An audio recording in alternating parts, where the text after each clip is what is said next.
sebab benda ni tak boleh dijelaskan dalam bahasa Inggeris sahaja. Di sebuah sekolah undang-undang di Los Angeles, seorang profesor dalam kelas undang-undang antarabangsa berkata dengan nada mengejek kepada seorang pelajarnya, Amirul Hakim, untuk memalukannya. Cuba terangkan fasal ini dalam bahasa ibunda awak. Amirul, seorang bekas pegawai penterjemah tentera, mengangkat kepalanya seketika, tersenyum, lalu mengeluarkan sebuah perakam audio dari bawah mejanya. Ia adalah rakaman seminar sebenar di PBB di mana Amirul pernah bertugas sebagai penterjemah. Saya akan mainkan rakaman ini untuk semua. Dengar baik-baik bagaimana ungkapan dalam bahasa Malaysia ini diterjemahkan ke dalam 4 bahasa rasmi PBB. Sejak hari itu, profesor tersebut tidak lagi dibenarkan mengajar. Para pelajar pula berkata, bahasa Malaysia yang kami dengar hari itu bukan sekadar bahasa. Hari itu, kami mendengar kedalaman makna yang sebenar. Kisah hari ini adalah tentang Encik Amirul Hakim. Sebelum kita mulakan, jika anda menekan butang langgan dan suka, ia akan menjadi pendorong semangat yang besar untuk kami.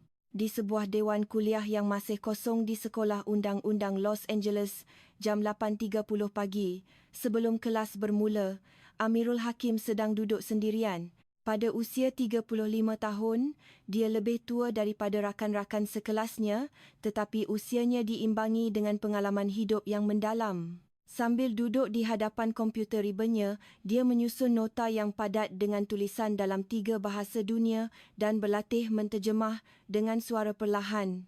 Justice, keadilan, justisia. Setiap perkataan yang keluar dari mulutnya membawa nuansa yang berbeza. Justice dalam bahasa Inggeris lebih menekankan prosedur perundangan dan kesaksamaan. Keadilan dalam bahasa Malaysia pula membawa konotasi kebenaran moral dan kesaksamaan sosial. Manakala justisia dalam bahasa Sepanyol mempunyai penekanan terhadap kesamarataan. Setelah berkhidmat selama 7 tahun sebagai pegawai penterjemah untuk Angkatan Tentera Malaysia, ATM dan menguasai 7 bahasa, bagi Amirul, bahasa bukan sekadar alat komunikasi, kepakarannya adalah untuk membaca budaya, falsafah dan kebenaran tersembunyi yang terkandung dalam setiap bahasa. Cita-citanya untuk menjadi seorang diplomat Malaysia di Pertubuhan Bangsa-Bangsa Bersatu, PBB, dan keputusannya untuk melanjutkan pengajian di Sekolah Undang-Undang Amerika adalah didorong oleh hasratnya untuk menggunakan bakat linguistiknya di pentas dunia yang lebih luas. Namun, pada ketika itu, hatinya diselubungi rasa resah. Ia berpunca daripada tekanan halus yang dirasainya dalam kelas undang-undang antarabangsa sejak beberapa minggu lalu. Profesor Matthew Crowley sentiasa menegaskan, kita berada di Amerika dan kita mesti berfikir dalam bahasa Inggeris. Tetapi bagi Amirul, proses pemikiran yang paling jelas adalah dengan menyusun dan menstrukturkan konsep dalam bahasa Malaysia terlebih dahulu. Begitu juga semasa dia bertugas di Ibu Pejabat PBB, menterjemah untuk persidangan pelbagai negara. Semakin rumit konsep undang-undang antarabangsa itu, semakin penting baginya untuk memahami dalam bahasa ibundanya terlebih dahulu, barulah diterjemahkan ke dalam bahasa Inggeris yang tepat. Cara ini membolehkan penyampaian makna yang lebih jitu. Rakan-rakan sekelasnya mula memasuki dewan kuliah satu persatu. Amirul dapat merasakan pandangan mata yang aneh tertumpu ke arahnya. Caranya menyusun nota sambil bertukar antara bahasa Malaysia, Inggeris dan Sepanyol bukanlah sesuatu yang lazim dilihat. Ada yang berbisik, siapa dia tu? Kenapa dia belajar guna banyak bahasa? Manakala yang lain berbisik sinis saja nak menunjuk-nunjuk agaknya. Walaupun sedar akan pandangan itu, Amirul tetap berpegang pada caranya. Ini adalah kaedah pembelajaran yang paling semula jadi dan berkesan untuknya. Namun, pada masa yang sama, timbul juga kerisauan di sudut hatinya, adakah aku terlalu menonjol? Ketika itu, Profesor Matthew Crowley, pensyarah undang-undang antarabangsa, melangkah masuk ke dalam dewan. Berusia 58 tahun, beliau adalah seorang profesor veteran yang telah mengajar di sekolah itu selama lebih 20 tahun. Dengan tubuh yang tinggi kurus dan rambut kelabu yang disisir rapi, penampilannya memancarkan aura autoriti yang kuat. Falsafahnya sangat jelas, bahasa sepunya dunia akademik ialah bahasa Inggeris dan di sekolah undang-undang, penggunaan bahasa Inggeris sahaja sudah memadai. Profesor Crowley meninjau sekeliling dewan sebelum pandangannya berhenti tepat di meja Amirul. Dia mengerutkan dahinya sambil memandang nota Amirul yang bercampur aduk antara tulisan Jawi, Rumi dan Inggeris. Suasana dewan kuliah serta-merta menjadi tegang. "Encik Amirul," kata Profesor Crowley dengan nada dingin. "Di sekolah undang-undang, bahasa Inggeris sudah memadai. Ini adalah institusi akademik, bukan pameran bahasa. Kita di sini untuk belajar undang-undang antarabangsa, bukan bermain sebagai penterjemah." Semua mata kini tertumpu pada Amirul. Ada pelajar yang menunjukkan riak muka setuju, manakala yang lain kelihatan tidak selesa. Wajah Amirul menjadi merah padam, tetapi dia cuba mengekalkan ketenangannya. Namun jauh di dalam hatinya, api kemarahan mula membara. Pameran bahasa? Bermain sebagai penterjemah? Selepas profesor itu menuju ke rostrum, dewan diselubungi keheningan yang janggal. Amirul perlahan-lahan mengemas notanya sambil berbisik kepada dirinya sendiri. "Aku boleh berhujah dalam bahasa Inggeris, tetapi aku boleh buktikan kebenaran dalam bahasa Malaysia." Kata-kata itu merumuskan falsafahnya. Bahasa bukan sekadar alat untuk menyampaikan idea, tetapi ia adalah kerangka pemikiran dan cara untuk mendekati kebenaran. Semasa berkhidmat dalam tentera, ketika menterjemah pendirian Malaysia dalam mesyuarat Majlis Keselamatan PBB, dia sentiasa melakukan perkara yang sama. Dia akan menyusun konsep dalam bahasa Malaysia terlebih dahulu sebelum menterjemahkannya ke bahasa Inggeris untuk memastikan penyampaian makna yang sebenar. Amirul menutup komputer ribanya perlahan-lahan, berazam dalam hati, dia tidak akan mengabaikan caranya. Bahasa adalah senjatanya dan dia bersedia untuk berjuang menentang dunia dengan senjata itu. Walaupun kini dia hanya berhadapan dengan prejudis seorang profesor di dalam sebuah dewan kuliah kecil, dia menganggapnya sebagai satu lagi cabaran dalam perjalanan hidupnya. Seminggu kemudian, Amirul diberi peluang untuk membuat satu pembentangan penting, tugasan analisis kes undang-undang antarabangsa. Tajuknya ialah aplikasi konsep kesejahteraan awam dalam pertikaian antarabangsa. Bagi pelajar lain, ia mungkin sekadar tugasan biasa, tetapi bagi Amirul, ia adalah peluang untuk membuktikan falsafahnya. Pagi hari pembentangan, Amirul bangun lebih awal dari biasa untuk membuat persiapan. Sambil mengikat tali leher di hadapan cermin, dia berikrar pada dirinya sendiri. Hari ini adalah hari untuk menunjukkan siapa dirinya dan kuasa sebenar yang dimiliki oleh bahasa. Apabila dia melangkah masuk ke dalam dewan kuliah, kebanyakan pelajar sudah pun berada di tempat duduk masing-masing.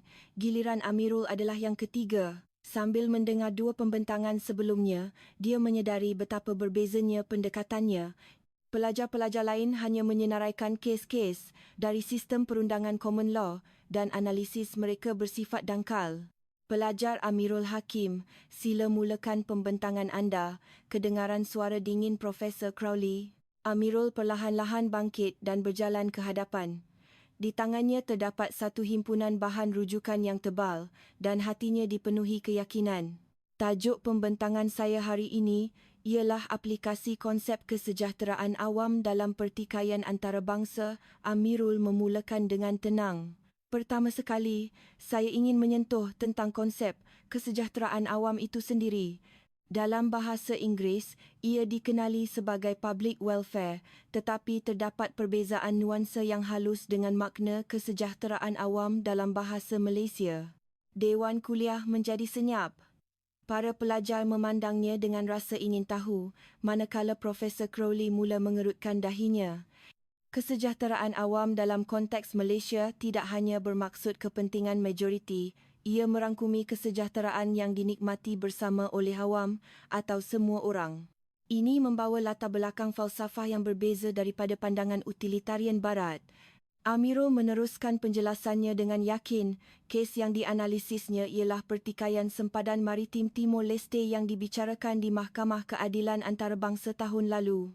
Dia menghuraikan isu-isu undang-undang antarabangsa yang rumit itu dengan jelas melalui penggunaan konsep-konsep bahasa Malaysia. Konsep seperti keadilan dan kesejahteraan awam mempunyai batasan jika hanya dilihat melalui lensa bahasa Inggeris. Sebab itu, saya menstrukturkan analisis ini dalam bahasa Malaysia terlebih dahulu sebelum menterjemahkannya. Suara Amirul penuh dengan keyakinan. Dalam bahasa Malaysia, konsep muafakat bukan sekadar bermaksud keamanan, tetapi satu proses menyelaraskan kepentingan yang berbeza untuk maju bersama. Kedengaran bisikan kekaguman di kalangan pelajar. Mereka tidak pernah melihat undang-undang antarabangsa dari perspektif sedemikian. Pelajar antarabangsa, khususnya, mula terfikir sama ada analisis seperti ini boleh dilakukan menggunakan bahasa ibunda mereka sendiri. Apabila pembentangan Amirul selesai, Dewan senyap seketika. Kemudian, beberapa orang pelajar mula bertepuk tangan. Reaksi daripada pelajar antarabangsa dari Asia dan Amerika Latin sangat memberangsangkan. Namun, reaksi Profesor Crowley amat berbeza. Dia hanya berpeluk tubuh dengan riak wajah yang dingin sambil memandang Amirul. Saya ada beberapa perkara yang ingin saya katakan mengenai pembentangan Encik Amirul. Suara profesor itu bergema di dalam dewan. Pertama, kita berada di Sekolah Undang-Undang Amerika. Kita mempelajari sistem perundangan common law dan adalah wajar untuk mentafsir undang-undang antarabangsa dari perspektif barat. Wajah Amirul serta-merta berubah. Tetapi profesor itu tidak berhenti. Pembentangan anda menarik, tetapi ia lebih kepada ucapan beremosi berbanding analisis akademik, dan masalahnya ialah anda sering mencampur-adukkan bahasa Malaysia. Ini adalah institusi akademik, bukan tempat untuk memperkenalkan budaya. Suasana di dalam dewan menjadi kaku. Pelajar-pelajar yang tadinya kagum kini menahan nafas. Minggu berikutnya, Amirul menerima berita yang mengejutkan. Grade F dengan markah sifar tercatat pada slip keputusannya. Amirul merenung slip itu dengan rasa tidak percaya. Pembentangannya sempurna. Daripada penyelidikan, struktur logik, sehinggalah kepada pengenalan perspektif baru, semuanya cemerlang. Apabila Amirul berjumpa dengannya di pejabat, Profesor Crowley berkata dengan dingin, "Ini bukan akademik, ini satu pertunjukan. Sekolah undang-undang bukan tempat untuk berdrama. Grade F itu adalah kerana bahasa Malaysia kamu." Pada saat itu, gelora perasaan meluap-luap di dalam dada Amirul. Dia yang telah berkhidmat untuk negara selama 7 tahun, yang telah menjadi suara Malaysia di PBB, kini dihina hanya kerana menggunakan bahasa ibundanya. Realiti itu sukar dipercayai. Tetapi Amirul tidak berputus asa. Ini bukan sekadar isu grade, ini adalah isu tentang identiti dan maruah. Malam itu, dia mengeluarkan sebuah jurnal lama yang ditulisnya sebelum menamatkan perkhidmatan tentera. Bahasa bukan sekadar penterjemahan, tetapi falsafah. Bukan apa yang didengar, tetapi kebenaran yang ingin disampaikan. Membaca baris-baris itu, Amirul menguatkan tekadnya. Pertarungan ini baru sahaja bermula. Selepas menerima grade sifar yang mengejutkan itu, fikiran Amirul berkecamuk dengan pelbagai emosi. Kemarahan, kekecewaan dan luka yang mendalam berbaur, menggoncang jiwanya. Namun, di sebalik semua perasaan itu, satu perkara yang pasti, dia tidak boleh berundur begitu sahaja. Amirul menuju ke pejabat kaunseling pelajar. Dia ingin memastikan sekiranya ada kemungkinan kesilapan dalam penggradan. Namun, kaunselor itu hanya menggelengkan kepala. Profesor Crowley memang seorang yang sangat tegas, tetapi beliau terkenal dengan penilaian yang adil. Mungkin cara pembentangan kamu tidak menepati jangkaannya. Kata-kata itu membuatkan Amirul semakin buntu. Apa maksudnya tidak menepati jangkaan? Pembentangannya dibuat dengan persiapan rapi dan analisis mendalam, tetapi hanya kerana menggunakan konsep bahasa Malaysia, dia diberi markah sifar. Amirul menghantar email kepada Profesor Crowley, memohon untuk bertemu. Dengan nada yang sopan tetapi tegas, dia menjelaskan pendiriannya dan meminta maklum balas terperinci mengenai grade-nya. Namun, selepas 2 hari, tiada balasan. Seminggu kemudian, barulah dia menerima jawapan ringkas, "Encik Amirul, grade anda sudah muktamad. Untuk semester hadapan, sila pastikan anda membuat pembentangan dengan cara yang lebih sesuai." Membaca mesej itu, Amirul mengeluh panjang. Tiada penjelasan langsung mengenai apa itu cara yang sesuai atau bahagian mana dalam pembentangannya yang dianggap tidak wajar. Dia sekali lagi memohon untuk bertemu dengan profesor itu. Kali ini, dia menjelaskan dengan lebih terperinci mengenai kandungan dan metodologi pembentangannya, menuntut penilaian semula yang adil. Namun reaksi Profesor Crowley lebih dingin. Kata-kata yang diucapkannya secara bersemuka membuatkan Amirul lebih tergamam. Encik Amirul, adakah awak cuba mengatakan bahawa menggunakan bahasa ibunda itu satu jenayah? Bukan itu maksud saya, tetapi kita berada di Amerika dan kita menerima pendidikan undang-undang Amerika. Berfikir dan menganalisis dalam bahasa Malaysia tidak selari dengan dasar pendidikan di sini. Mendengar kata-kata itu, dada Amirul terasa sesak. Adakah kerana dia berfikir dalam bahasa Malaysia, dia tidak boleh menerima pendidikan undang-undang Amerika dengan baik? Mengapa pula pelajar dengan latar belakang bahasa yang pelbagai tidak boleh menggunakan perspektif budaya mereka? Profesor, saya menggunakan konsep bahasa Malaysia untuk analisis yang lebih tepat. Bukankah undang-undang antarabangsa satu bidang yang merangkumi pelbagai budaya dan sistem perundangan? Tetapi Profesor Crowley menggelengkan kepalanya dengan tegas.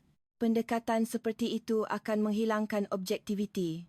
Undang-undang adalah bidang yang memerlukan logik, bukan emosi. Jika awak mengulangi perkara ini sekali lagi, saya terpaksa merujuk kes ini kepada Jawatan Kuasa Etika Pelajar. Mendengar perkataan Jawatan Kuasa Etika, Amirul terkejut. Adakah tindakannya salah dari segi etika? Dia langsung tidak faham, padahal dia hanya cuba memberikan analisis yang lebih mendalam dan dari pelbagai sudut. Malam itu, Amirul duduk termenung sendirian di bilik asramanya. Dia tahu kabar angin sudah mula tersebar di kalangan rakan sekelasnya, mengatakan dia sengaja mencari masalah. Ada juga yang menasihatinya secara berhati-hati. Kau tak rasa kau terlalu cuba menonjol ke? Dalam keadaan ini, Amirul mula merenung kembali jalan yang telah dilaluinya, pengalamannya semasa dalam perkhidmatan tentera dan falsafahnya tentang bahasa. Adakah semuanya salah? Mula timbul keraguan dalam dirinya. Mungkin dia terlalu berkeras kepala. Ketika itu, Amirul mengeluarkan sebuah komputer riba lama dari lacinya. Ia adalah komputer yang digunakannya semasa dalam perkhidmatan, mengandungi jurnal-jurnal yang ditulisnya. Dia membuka satu halaman yang paling diingatinya. Bahasa bukan sekadar penterjemahan, tetapi falsafah. Bukan apa yang didengar, tetapi kebenaran yang ingin disampaikan. Membaca semula tulisan itu, Amirul teringat kembali mengapa dia memilih jalan ini. Semasa di Ibu Pejabat PBB, ketika menyampaikan pendirian Malaysia kepada dunia, dia sentiasa berfikir dan memahami dalam bahasa Malaysia terlebih dahulu sebelum menterjemahkannya ke bahasa lain. Dia percaya itulah cara penyampaian makna yang paling tepat dan jujur. Amirul menutup komputer ribanya dan tekadnya kembali membara. Dia tidak boleh membiarkan isu ini berlalu begitu sahaja. Ini bukan lagi masalah peribadinya semata-mata, tetapi juga untuk para pelajar antarabangsa yang akan datang ke sekolah ini dan untuk semua pelajar yang datang dari pelbagai latar belakang budaya. Dia mula mencari maklumat mengenai prosedur rasmi di Jawatan Kuasa Hak Asasi Pelajar. Dia merancang untuk memfailkan rayuan rasmi dan menuntut penilaian semula yang adil.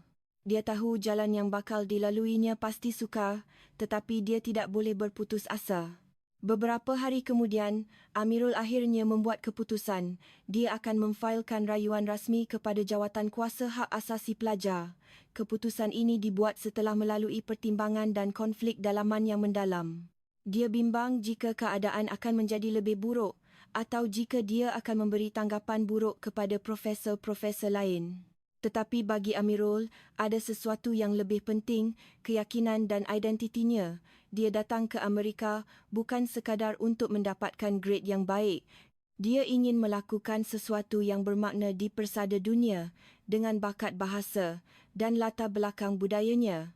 Sambil mengisi borang permohonan kepada jawatan kuasa itu, Amirul menyusun pengalamannya dengan teliti. Dia menulis tentang kerjayanya sebagai pegawai penterjemah ATM, pengalaman kerjanya di PBB, dan asas akademik bagi metodologi yang digunakannya dalam pembentangan itu. Dia menekankan bahawa ini bukan sekadar rungutan peribadi, tetapi isu penting yang berkaitan dengan falsafah pendidikan dan kebebasan akademik. Selepas menghantar permohonan itu, seperti yang dijangka, Amirul berdepan dengan tentangan hebat daripada pihak Profesor Crowley. Dalam surat balasannya, profesor itu mendakwa penggunaan bahasa Malaysia menjejaskan autoriti akademik dan tidak selari dengan matlamat pendidikan Sekolah Undang-Undang Amerika. Dia juga menambah bahawa pembentangan Amirul lebih cenderung kepada tafsiran subjektif berbanding analisis objektif yang mana bercanggah dengan prinsip asas pendidikan undang-undang. Membaca hujah balas itu, keyakinan Amirul semakin teguh. Dia merasakan ada masalah asas dalam logik profesor itu. Adakah salah bagi pelajar dari pelbagai latar belakang budaya untuk mendekati ilmu dengan perspektif mereka sendiri? Bukankah kepelbagaian itu sepatutnya menjadi elemen penting dalam bidang seperti undang-undang antarabangsa? Amirul mula membuat persiapan rapi. Pertama, dia menyusun semula bahan-bahan mesyuarat PBB yang pernah disertainya semasa dalam perkhidmatan tentera. Dia mencari kes-kes di mana dia menganalisis dalam bahasa Malaysia terlebih dahulu sebelum menterjemah ke bahasa Inggeris dan mengumpulkan bukti-bukti yang dapat menunjukkan keberkesanan kaedah itu. Dalam proses itu, kenangan lama kembali menerjah. Dia teringat satu mesyuarat Majlis Keselamatan PBB yang membincangkan isu nuklear Korea Utara. Ketika itu, wakil-wakil dari setiap negara bertegas dengan pendirian masing-masing mencetuskan perdebatan yang sengit. Amirul memainkan peranan penting dalam menyampaikan pendirian delegasi Malaysia. Keamanan yang kami maksudkan bukan sekadar ketiadaan konflik bersenjata. Dalam bahasa Malaysia, keamanan berasal dari kata akar aman yang membawa maksud ketenangan jiwa dan keharmonian dalam perhubungan.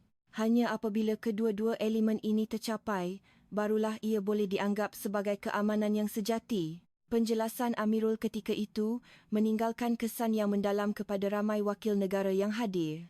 Dia bukan sekadar menterjemah makna perkataan Inggeris, tetapi turut menyampaikan konteks budaya dan kedalaman falsafah di sebaliknya.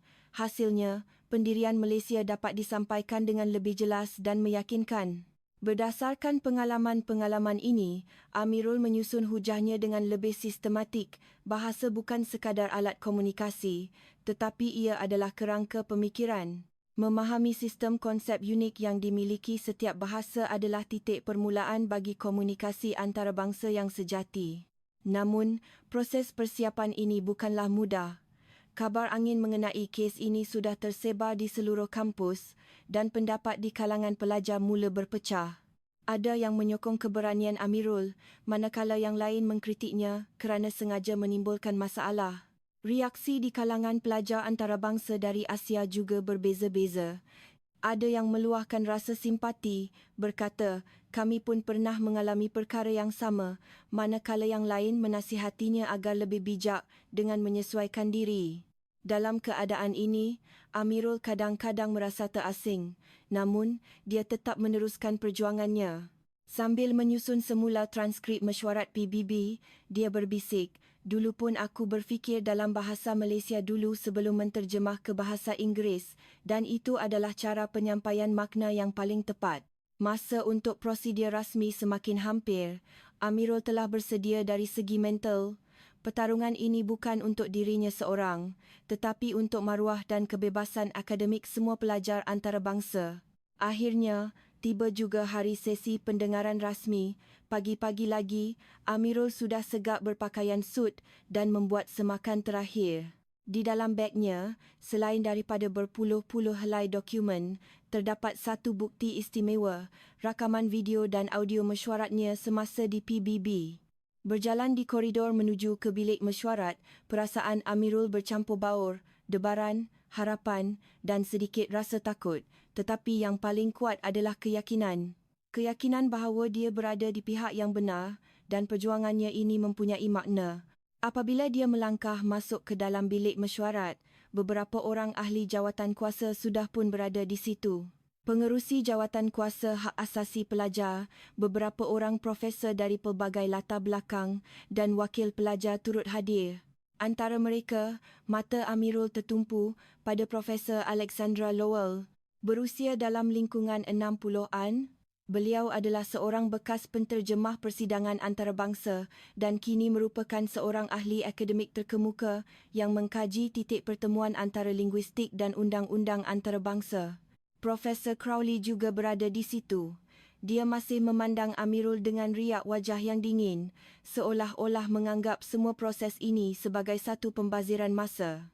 Pelajar Amirul Hakim, sila mulakan dengan penjelasan pendirian anda, kata pengerusi jawatan kuasa. Amirul perlahan-lahan berdiri. Dia memulakan bicaranya dengan tenang. Ahli-ahli jawatan kuasa yang dihormati, saya berdiri di sini hari ini bukan sekadar kerana isu grade peribadi saya. Saya percaya ini adalah isu penting yang berkaitan dengan kebebasan akademik, kepelbagaian budaya dan hakikat sebenar pendidikan. Suara Amirul tidak bergetar, sebaliknya ia penuh dengan keyakinan. Dalam pembentangan saya yang lalu, saya menggunakan konsep bahasa Malaysia, tetapi ia bukan untuk pertunjukan atau pameran budaya. Ia adalah untuk analisis yang lebih tepat dan mendalam. Kemudian, Amirul mengemukakan bukti utamanya. Di PBB ia diterima. Mengapa di sini tidak?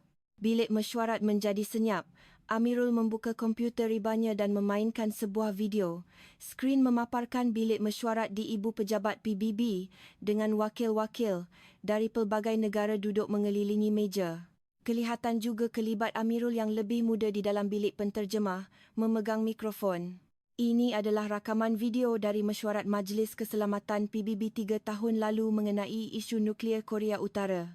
Bersama penjelasan Amirul, situasi ketika itu dipaparkan dengan jelas. Wakil dari Malaysia sedang berucap dan Amirul menterjemahkannya. Adegan yang paling menarik perhatian ialah apabila Amirul dilihat mencatat nota dalam bahasa Malaysia sebelum menterjemahkannya ke bahasa Inggeris. Ini adalah situasinya. Saya menyusun ucapan wakil Malaysia dalam bahasa Malaysia terlebih dahulu, kemudian menterjemahkannya ke bahasa Inggeris. Pendekatan ini dinilai sebagai pandangan yang paling jelas dan meyakinkan dalam mesyuarat itu. Amirul memberhentikan video dan memainkan fail audio. Suaranya bergema di dalam bilik mesyuarat. Keamanan yang kami perjuangkan bukan sekadar gencatan senjata. Dalam bahasa Malaysia, keamanan membawa makna ketenangan dan keharmonian yang dicapai bersama.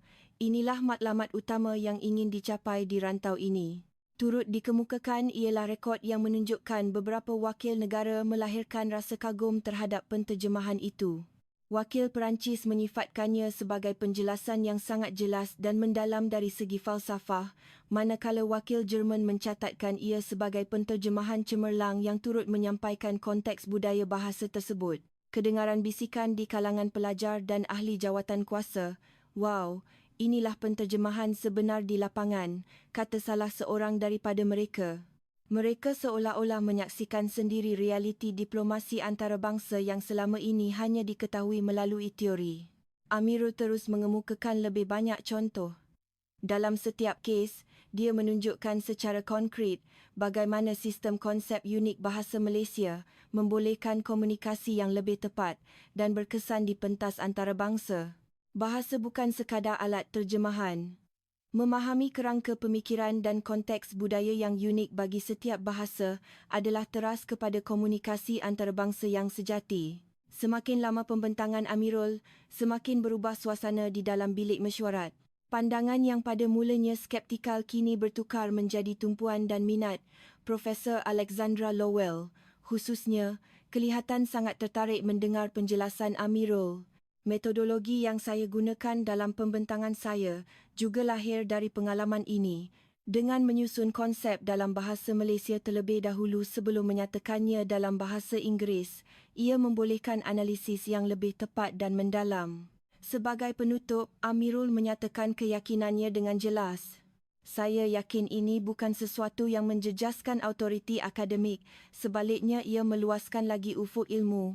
Bukankah pendidikan bertaraf antarabangsa yang sejati hanya akan tercapai apabila pelajar dari pelbagai latar belakang budaya dibenarkan mendekati ilmu dengan perspektif mereka sendiri? Setelah pembentangan Amirul tamat, bilik mesyuarat diselubungi keheningan yang mendalam. Dalam kesunyian itu, orang pertama yang bergerak ialah Profesor Alexandra Lowell. Wanita berusia 60-an itu perlahan-lahan memejamkan matanya, kemudian membukanya semula. Dengan riak wajah seolah-olah mengimbau kenangan lama, dia mula bersuara. Saya telah bekerja sebagai penterjemah persidangan antarabangsa selama 40 tahun. Suara Profesor Lowell penuh dengan emosi. Semua mata di dalam bilik mesyuarat tertumpu kepadanya. Di PBB, Kesatuan Eropah dan pelbagai organisasi antarabangsa lain, tugas saya adalah untuk menterjemahkan bahasa-bahasa dunia ke bahasa kita dan bahasa kita ke bahasa-bahasa dunia. Dalam proses itu, saya sedar bahawa bahasa bukan sekadar penggantian perkataan. Dia berhenti seketika sebelum menyambung. Penterjemahan sejati adalah apabila ia mampu menyampaikan bukan sahaja bahasa, tetapi budaya, falsafah dan jiwa bangsa itu sendiri. Apa yang baru sahaja ditunjukkan oleh Encik Amirul adalah manifestasi yang paling cemerlang. Profesor Lowell memandang Amirul sambil tersenyum. Di mana-mana pentas antarabangsa di dunia dan berbanding mana-mana penterjemah yang pernah saya temui dalam 40 tahun ini, saya baru sahaja menyaksikan satu wawasan linguistik yang paling hebat. Mendengar kata-kata ini, wajah Profesor Crowley menjadi pucat. Bibirnya terketar-ketar seolah-olah ingin mengatakan sesuatu, tetapi dia tidak dapat mencari hujah balas yang sesuai. Di hadapan autoriti dan pengalaman Profesor Lowell, betapa sempitnya logiknya kini terdedah. Ahli jawatankuasa yang lain turut menunjukkan reaksi yang sama. Profesor Maria Gonzalez dari Fakulti Linguistik mengangguk-angguk sambil berkata, kepelbagaian bahasa adalah sumber kekayaan akademik. Pendekatan Encik Amirul boleh membuka satu ufuk baru dalam kajian undang-undang antarabangsa. Sarah Johnson, wakil pelajar, turut meminta untuk bersuara. Sekolah kita sentiasa mengatakan bahawa kita mengalu-alukan pelajar dari pelbagai latar belakang. Tetapi, adakah ia tidak bercanggah apabila kepelbagaian itu dinafikan dalam proses pembelajaran sebenar? Suasana telah berubah sepenuhnya. Suara-suara yang menyokong hujah Amirul semakin lantang di kalangan ahli jawatankuasa, manakala Profesor Crowley semakin terpencil. Ketika itu, pengerusi jawatankuasa mula merumuskan pandangan akhir. Melalui kes Encik Amirul Hakim, kita telah mempelajari satu pengajaran penting. Kecemerlangan akademik yang sejati tidak lahir dari keseragaman, tetapi dari kepelbagaian. Pengerusi itu memandang Profesor Crowley dan berkata dengan tegas, Profesor Crowley, grade sifar yang anda berikan kepada pelajar ini adalah tidak adil. Sila tarik balik grade tersebut serta-merta. Wajah Profesor Crowley menjadi putih lesi, tetapi keputusan jawatankuasa tidak berhenti di situ. Tambahan pula, untuk mengelakkan perkara ini berulang, kami mengeluarkan amaran keras kepada anda, Profesor, dan sekolah kita akan merangka satu garis panduan baharu untuk secara aktif membenarkan penggunaan pelbagai bahasa dan pendekatan budaya dalam sukatan pelajaran dan proses pembelajaran. Amirul menyaksikan semua ini dengan riak wajah tidak percaya. Situasi yang beberapa minggu lalu kelihatan begitu suram kini telah berubah sepenuhnya. Tetapi apa yang lebih menyentuh hatinya ialah hakikat bahawa keyakinannya telah terbukti benar. Selepas sesi pendengaran tamat, Profesor Lowell mendekati Amirul. Anak muda, anda telah melakukan sesuatu yang sangat penting hari ini. Anda telah mempertahankan maruah bahasa. Mendengar kata-katanya, Amirul menundukkan kepalanya dalam-dalam. Terima kasih, Profesor, tetapi saya hanya melakukan perkara yang sewajarnya. Tidak, ramai yang fikir ia adalah perkara yang wajar, tetapi tidak ramai yang berani bertindak. Anda akan menjadi inspirasi kepada ramai orang di masa hadapan. Sementara itu, Profesor Crowley melintasi Amirul ketika keluar dari bilik mesyuarat. Wajahnya dipenuhi kemarahan dan kekeliruan, tetapi Amirul tidak menyimpan sebarang dendam terhadapnya. Sebaliknya, dia merasa kasihan. Dia sedar betapa malangnya hidup terperangkap dalam prejudis dan stereotip, tidak dapat melihat dunia yang lebih luas. Malam itu, Amirul duduk sendirian di bilik asramanya, merenung kembali peristiwa beberapa minggu yang lalu. Dari kejutan dan kemarahan ketika menerima markah sifar, sehinggalah saat-saat di mana dia hampir berputus asa, semuanya terbayang kembali. Tetapi akhirnya, dia yakin bahawa dia telah menempuh jalan yang benar. Amirul membuka komputer ribanya dan mula menulis surat untuk keluarganya. Dia bimbang bagaimana hendak menjelaskan semua ini kepada ibu bapanya yang berada jauh di Malaysia, tetapi akhirnya dia memutuskan untuk menceritakan perkara sebenar. Kisah bagaimana dia, sebagai seorang rakyat Malaysia dan penutur bahasa Malaysia, telah berjuang dengan bangga menentang dunia. Beberapa hari selepas keputusan sesi pendengaran diumumkan, beberapa perkara yang tidak dijangka mula berlaku. Pertama, media kampus mula memberi perhatian kepada kes ini. Seorang wartawan dari akhbar sekolah datang menemui Amirul untuk satu temu bual dan media tempatan juga mula menunjukkan minat. Pemberontakan pelajar Malaysia goncang sistem sekolah undang-undang AS, tajuk-tajuk berita seperti ini mula muncul. Apa yang pada mulanya hanya berita kecil di kampus kini menjadi isu sosial yang lebih besar. Artikel-artikel itu bukan sahaja melaporkan isu grade seorang pelajar, tetapi turut mempersoalkan isu kepelbagaian budaya dan falsafah pendidikan di universiti-universiti Amerika. Tetapi perubahan yang lebih besar berlaku kepada Profesor Crowley. Apabila perhatian media meningkat, tindakan-tindakannya pada masa lalu mula terbongkar satu persatu. Beberapa orang graduan berani tampil memberi keterangan. Profesor Crowley selalu membuat kenyataan yang merendah-rendahkan pelajar dari negara bukan berbahasa Inggeris, terutamanya terhadap pelajar dari Asia. Dia lebih keras. Perkara yang sama pernah berlaku kepada saya apabila saya memetik sistem perundangan Cina dalam pembentangan saya. Dia memberi saya grade rendah sambil berkata, "Ini bukan Cina."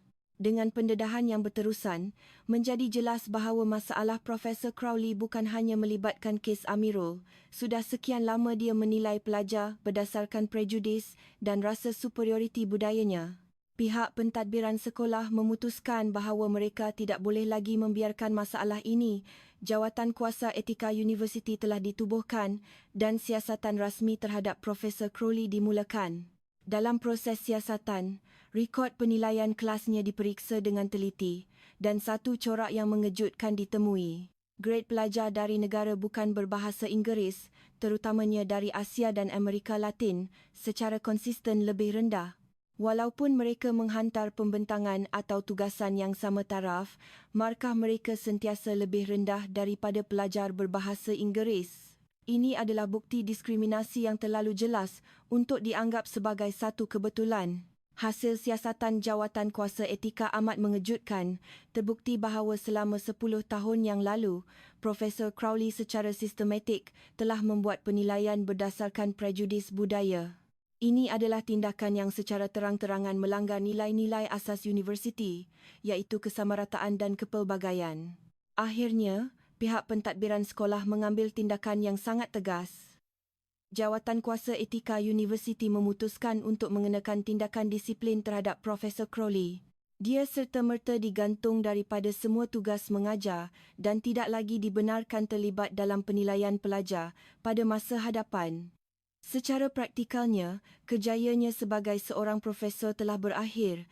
Mendengar berita ini, perasaan Amirul bercampur baur walaupun ada rasa puas kerana keadilan telah ditegakkan. Melihat kehidupan seseorang hancur bukanlah sesuatu yang menggembirakan. Namun, dia tahu ini bukan dendam peribadi tetapi penegakan keadilan yang lebih besar. Suasana di sekolah juga banyak berubah.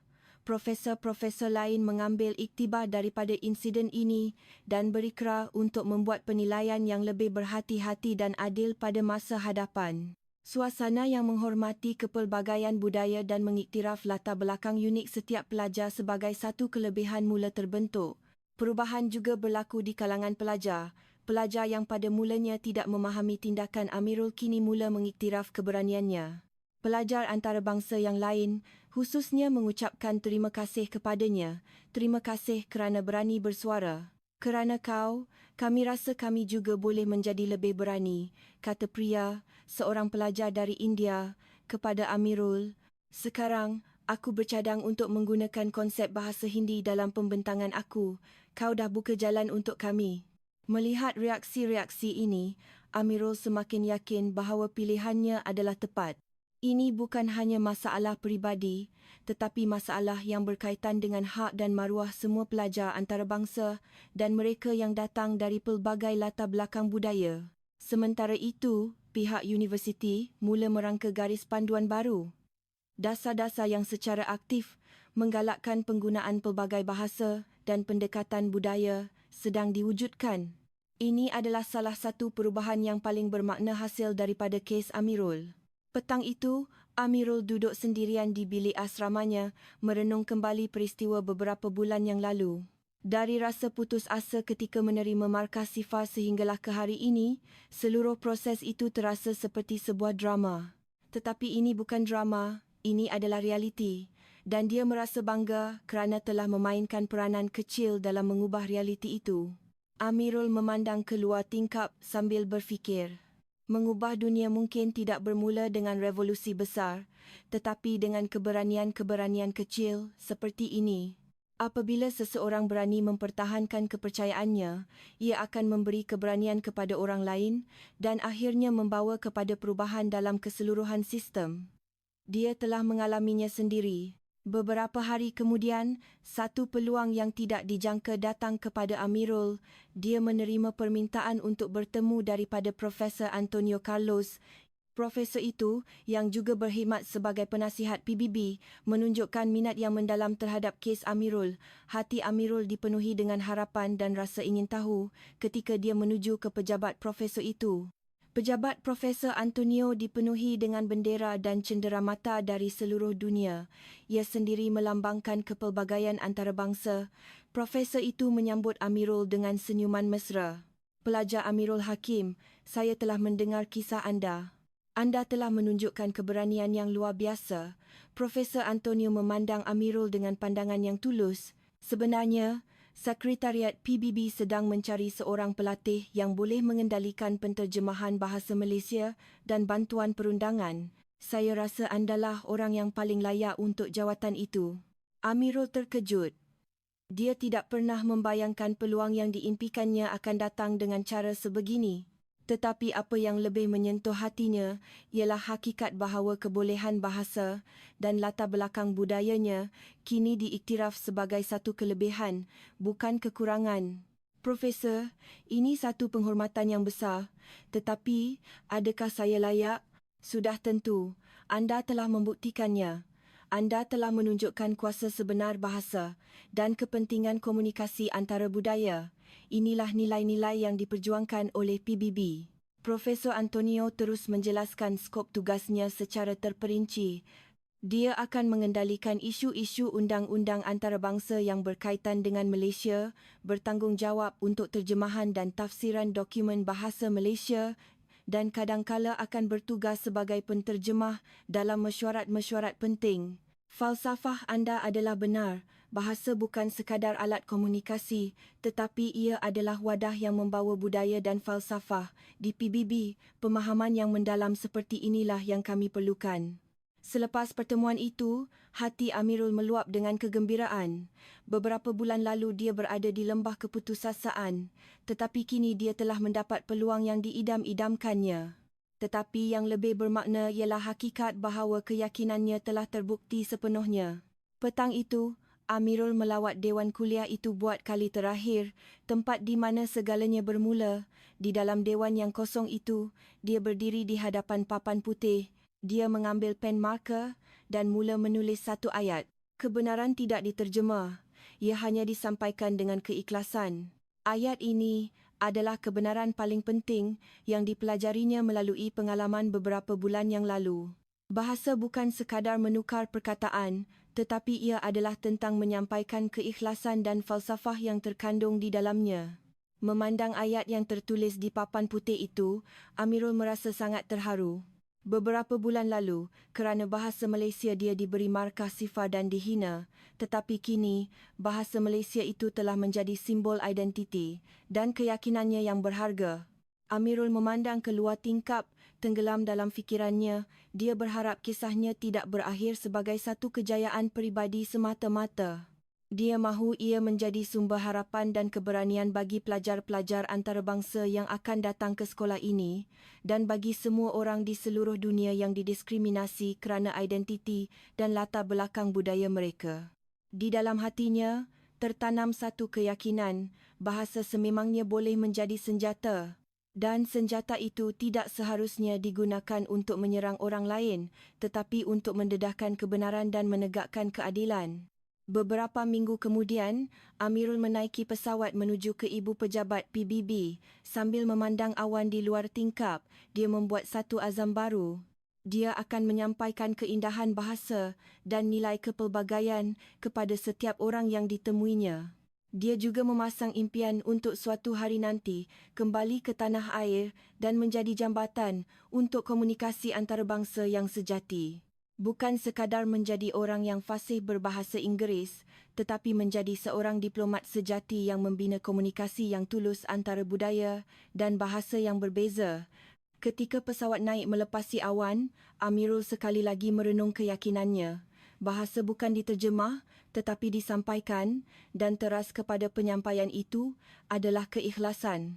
Dan keikhlasan itulah kuasa terkuat yang boleh mengubah dunia. Hanya kerana menggunakan bahasa Malaysia, dia diberi markah sifar. Tetapi logik dan keikhlasannya telah menggegarkan Dewan Mesyuarat PBB dan akhirnya meruntuhkan kedudukan seorang profesor yang terperangkap dalam prejudis. Kisah Amirul Hakim meninggalkan kita dengan satu pengajaran penting. Komunikasi yang sejati tidak lahir dari kesempurnaan bahasa, tetapi dari kedalaman keikhlasan yang ingin disampaikan. Sekian tadi kisah tentang bagaimana kuasa kata-kata memecahkan prejudis dan menegakkan keadilan. Jika anda menikmati video hari ini, sila tinggalkan komen di bawah dan beritahu kami dari mana anda menonton. Kami ingin mendengar kisah setiap seorang daripada anda. Terima kasih.